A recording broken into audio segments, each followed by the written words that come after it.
Баршаңа қайырлы күн. Саудаға кірмегелі 3-4 күн өтті. Кішкене сағындырып кірейін дедім. Ал енді саудамызды бастайтын боламыз. Бүгінгі призмді алып тастайын.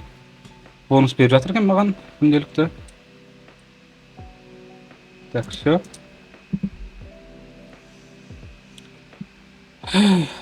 Осылай.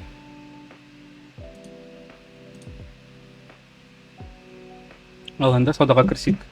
Өздерің көріп тұрғандай соңғы саудам 10 күні болған. Бүгін 15-і, даже 5 күн өтіп кетті ғой кірмегелі. Так. Катсечев.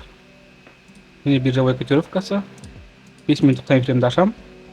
5 минутта бізде қозғалыстар мүлдем маған ұнап тұрған жоқ, сондықтан да басқа параға кіре берейік. KGPI OTC валютная парасы. Тоже ситуациялар мына бізде нестабильно болған. Но все же бұны біз қазір обычная консолидация деп алсақ болады.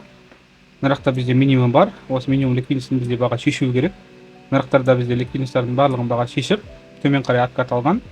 Жоғарғы жақтағы ликвидность шешілгеннен кейін біздің келесі целіміз астыңғы жақтағы ликвидность. Нарықта бізде BPR бар. Осы BPR-дан бізде баға төмен реакция алу вероятності бар. В принципе, біз әлі де қазір боковикте тұрмыз. Но все же ликвидностьтің акцентімен кіріп, сол жерге мән беретін болсақ, бізде астыңғы жақтағы ликвидностьті шешу керек. Үстіңгі жақтағыдан кейін. Үстіңгі бүкіл зонаның барлығын бізде шешіп қойды ғой, енді келесі целіміз біздің астыңғы жақтағы ликвидность. Вот. Астыран үстіге, үстірден астыға. Осындай логика бойынша жұмыс жасайтын боламыз. 1 минут таймфреймде бізде түсініксіз ситуациялар басталып кетті. Онда бізде қозғалыстар свеча бұл маған ештеңе айта алмайды, но все же бірақ біздің ликвидностьіміз мына отыр астыңғы жақта. Қазір бізде баға өздерің көріп тұрғанда агрессивно осы ликвидностьтарды шешуге тырысып жатқанын байқап тұрсыңдар. И бағанағы біздің ликвидностьіміз мына отыр. Қазір біздің 1 минуттық свечамыз жабылады. Егер де осы свечамыз мына жақтағы қазір предыдущий свеча бар ғой, сол жерден закреп болып жабылатын болса, біздің келесі целіміз жоғары жақ болады да, мен өзімнің сделкам жоғарыда ашамын. Ал егер де осылай свип болып жабылатын болса, онда жоғары ашамын, егер закреп болып жабылатын болса, төмен ашамын. Продолжениеге. Так, өздерің көріп тұрғандай барлығы понятно деп ойлаймын. Бізде закреп жоқ. Свип болып жабылды. Мен өзім сделкам төменді жоғарыға деп аштым. Потому что бізде разворот басталу керек негізі, по идее. Но астыңғы жақтағы біздің ликвидность шешілді ме екен, соны көріп жүрейік. Өкінішке орай, или қуанышқа орай шешілген сияқты. Но мына жақта енді көрініп тұрған жоқ, нақты шешіліп шешілмеген, но все бірақ енді көрейік рыноктың реакциясын. 20 секундтай қалды. Рынок өте активно, агрессивно қозғалып жатқанын байқап тұрсыңдар. Жалпы бұндай рыноктың именно қозғалысында даже менің өзіме сауда жасау қиын, мен оны мойындап қояйын, как мужик. Өздерің көріп тұрғандай резко астыға, резко үстіге, бұл это называется волатильность. Вот.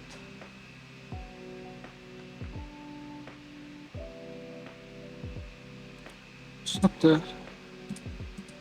Бізде жаңа свеча шықты, мына жақта закреп болып жабылдық. Цельді орындадық астыңғы жақтағы, мына ликвидностьті қазір бізде шешіп, закреп болып жабылдық, онда төменде тағы сделка ашып жасайық, дагон. Просто бізде мына жақтағы өздерің білетіндей бағаны болжау теориясы бойынша, мына жақтағы біздің swing low-дан закрепление болып жабылды, значит, цена подтверждает, что она хочет идти вниз дальше. Каким-то целям, да, определенным. И заодно бізде по свечному анализу мына жақта закреп бар, өздерің көріп тұрғанда келесі цель мына жақтағы минимум еді. Баға оны орындап, закреп тастап тастадық. Тағы да негізі кішігірім баға бізде құлау керек. Одан бөлек бізде рыноктың признактары. Мына жақта бізде имбаланс болу керек. Имбаланс вообще жоқ. Мына жақта өздерің көріп тұрғандай баға просто вот өзінің нелерінің барлығын, минустарын бәрін жауып төмен қарай кетіп бара тұр ғой, цельдерін орындауғанша. Вот из-за этого, короче, бізде қазір сбалансируется цена.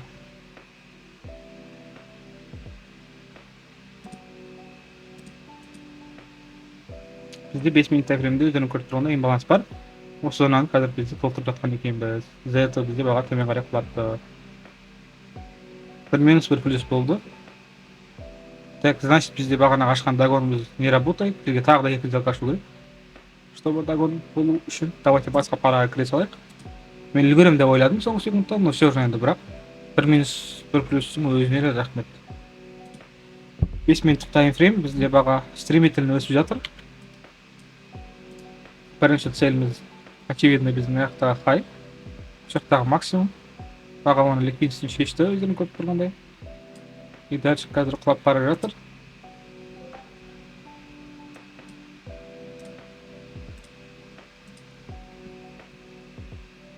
Өздерің көріп тұрғандай бізде открытый зоналар қалып кеткен. Нарықта бізде өте үлкен имбаланс бар, который баға бізде бірде бір рет келмеген. Одан кейін нарықта бізде ликвидностьтар бар, который бізде шешіліп кеткен мына жерден былай. Бірақ мынаяқтардағы ликвидностьтар, мынаяқтардағы имбаланс толтырылмаған мүлдем. Вот. Пока бізде ең бізге көрініп тұрған зонамыз осы. Ал нарықтарда уже баланс толтырылған. Яғни мына өздерің көріп тұрғандай имбаланс жоқ. Значит бізде баға сбалансированный болып кеткен ғой. Рынокта. Пока бізде құлап жатыр. Астырада жоғары жақтар ликвидностьтар бар. Нарықтағы жерден біз қазір свип болып жабылдық. Уақытша төмен қарай құлау вероятностьіміз бар. Пока қазір бізде баға астыңғы жақтағы біздің прошлый свечаның ликвидностьін шешті.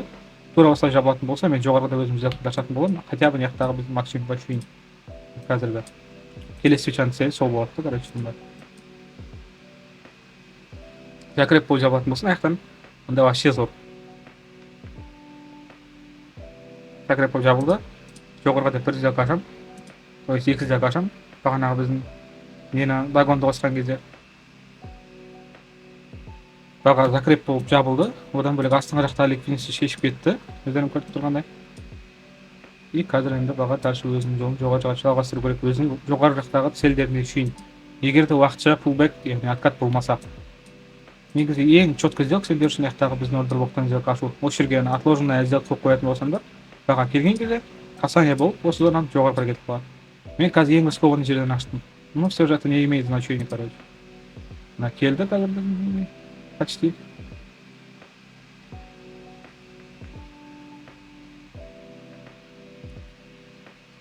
Просто крупный игроктар, крупный капиталдар заявка алып, реально действительно бағаны жоғары қарай жіберу үшін бізде покупка болу керек.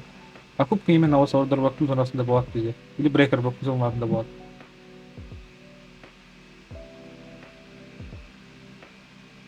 Так, біз пока не успели. Мыняқта бірақ біздің зонаға қарай тигенін байқап тұрсыңдар. И бұл жерде бізде имбаланс бар кішігірім. Давайте қазір отложенная қояйық. Так, депозиттің қаншасы бізде? Давайте 2%-нан 2 сделка жасайық.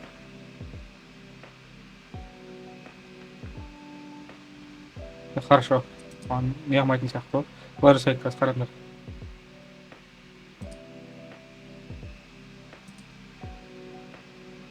Бір, екі. Бұл жерден 2 сделка салдым. Жалпы бағаның жоғары кету барысында бізде откаттар болады. Сол откаттың әр үстіңгі жақтардың барлығында бізде нелер болады, ордерблоктар болады. Бұл ордерблоктар біздің крупный игроктың позиция жинау үшін специально шығады. Осы зонаға бізде баға қайтып келіп, осы зонадан бізде позициялар да бар болады. Из-за этого, короче, бұл именно біз үшін, смарт мани трейдерлер үшін бұл шанс, короче, жоғарыда бізде ашу үшін. Вот, допустим, біздің случайда мына қараңдар. Сендерге просто наглядно пример көрсетіп бере салайын. Мыняқта бізде ордерблок бар. Баға келді, позиция жинады, шанстар болды, өздерің көріп тұрғандай шанс болды. Мыняқтан келді, мерде бір шанс болды. Мыняқтан келді, мерде қазір бір шанс болды бізде. Деген сияқты. Жалпы рынок так работает. Сендер рынокқа қарсы емес, рынокпен бірге, крупный игроктармен бірге қозғалуларың керексіңдер. Сендердің трейдерстводағы миссияларың сол да, короче, понимаете, ребята? Вот сендер сияқты рынокта істеп жатқан трейдерлер өте көп, жеткілікті. Рынок өте манипулятивный, короче. Иногда сендер плюс болуы мүмкін, иногда минус болуы мүмкін, короче. Самое главное понять разницу, короче, понимаете? Егер де истинно сол смарт мани элементтерінің барлығын оқып, рыноктың білімінің түбіне түсетін болсаңдар, сендер менен де мықты трейдер болып шыға аласыңдар. И можете заработать себе. Так, итог неге жіберейік. Бізде 2 сделка ашылды. И дагон сделка аштым екеу. Біреу шықпады. И тағы да 2 сделка аштым 1%-дан. Кейін тағы 2 сделка 2%-дан аштым. Короче, потом не қыламыз, пока торговля тағы да сик. Жаман емес торговля. Депозит 1%-дан айттым. Көп қойдым.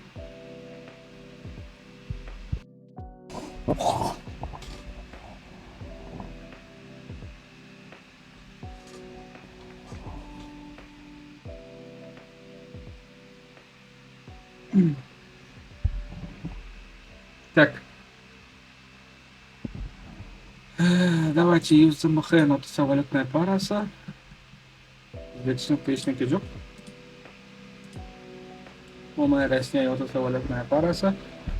Так, бізде өздерің көріп тұрғандай премия дисконт зона бар. Равновесие зонасы мына жақта. Баға төмен қарай түсіп, ордер болып тест болып, өздерің көріп тұрғандай жоғары қарай кетіп бара жатыр. Біз қазір ортасынан жоғары жақта тұрмыз, сондықтан да төмендегі қашқан приоритетті бізде. Мына жақтарда бізде ликвидность бар, осы ликвидностьтан акцент алсақ болады. 1 минутқа кіреміз. 1 минутқа кіремде бізде не бар, не жоқ. Так, 1 минутта бізде ортасынан енді ғана астық. Пока что бізде рост, подтверждение жасаса. И қазір қойдатын боламыз. Пока негізі сағда өсу керек баға ликвидностьтарға шейін жоғары жақтарда. Так что бізде ашып көрсек болады 1 минутқа деп. Просто так. Да, просто так. До мияқтардағы біздің ликвидностьтарға шейін. Егер де баға уақытша астыңғы жақтардағы имбалансты толтыруға кетіп қалмайтын болса, бізде кішігірім рост болу керек. Егер де сендер көздерің алдарында нақты фактты көріп тұрсаңдар, сол фактты использовать етуге, просто қолдана салуға дайын болыңдар. Обычный простой факт, сендерге қалталарыңа $300-400 таза пайда, бірақ күнде алып келуі мүмкін, вероятность бар. Сендер рынктың жалпы өздерінің қолдарында екенін түсінулер керексіңдер, именно былай торговляса, сендерге ешкім навязывать етпейді, как вы можете, так и торгуйте, осындай сендерге правила жалпы нарықта.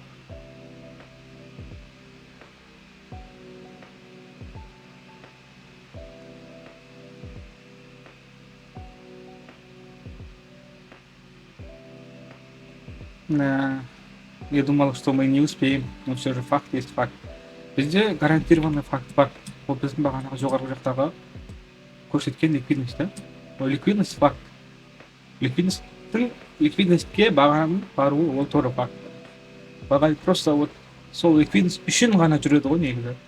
Бағаның қазір өсу целінің, өсу мақсаты просто сол конкретный точка Б. Точка Адан астыңғы ликвидностьтан кесіп болғаннан кейін точка Б үстіңгі ликвидностьқа қарай жүреді. Бүкіл рынктың строениесі осындай.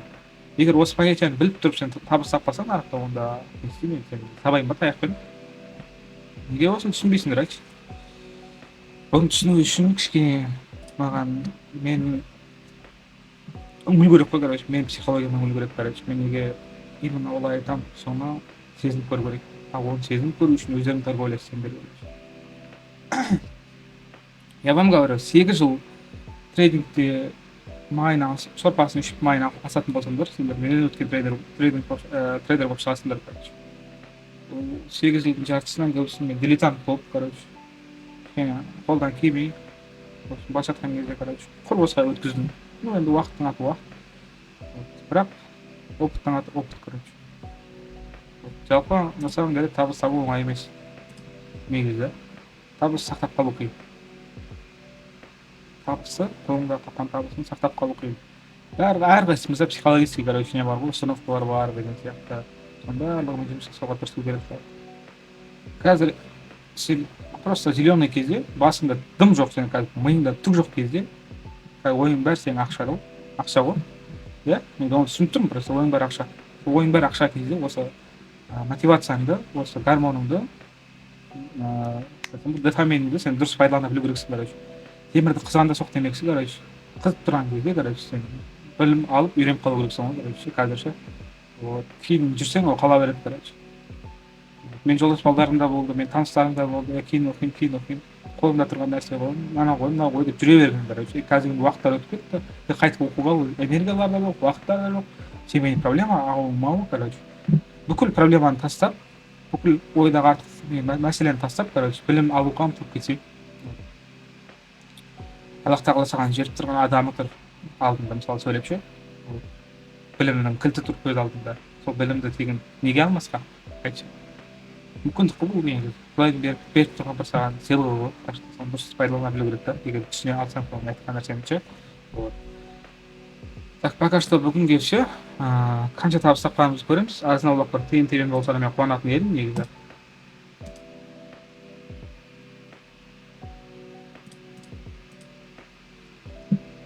Так, 50% плюске шықты. 424 400 доллар таптық. Ақ демей ақ қойын енді. 1 2 3 4 5 6 7 8 8 bizde ашылды. Тексеріп екеуін салыстырып 8 bizde ашылды. Так, дұрыс 8 ашылды, 50% жақтан плюске шықты. Енді көбісі минус болды, мен ойында көрек. Зато біз правильный риск менеджментпен, money менеджментпен табысқа шығардық. Аз да болсын. Торговый оборот 3000 доллар болды. Ничего страшного. И таза пайда біздің осы видеомыздан қазір 15 минутта 400 доллар таза пайда таба алдық. Максималды сделка 601, минималды сделка 300. Енді 300 доллар бұл біздің депозиттің 1%, 601 теңге деген 2%, короче. Вот максимальный прибыль 500 доллар болған екен. Командаға қосылу үшін описаниеда бізде сілтемелер бар или комментарийде сілтемелер бар. Сол арқылы қосылсаңдар болады. Баршаларыңа рахмет, сау болыңдар. Сіздермен бірге болған Тасман Көріс.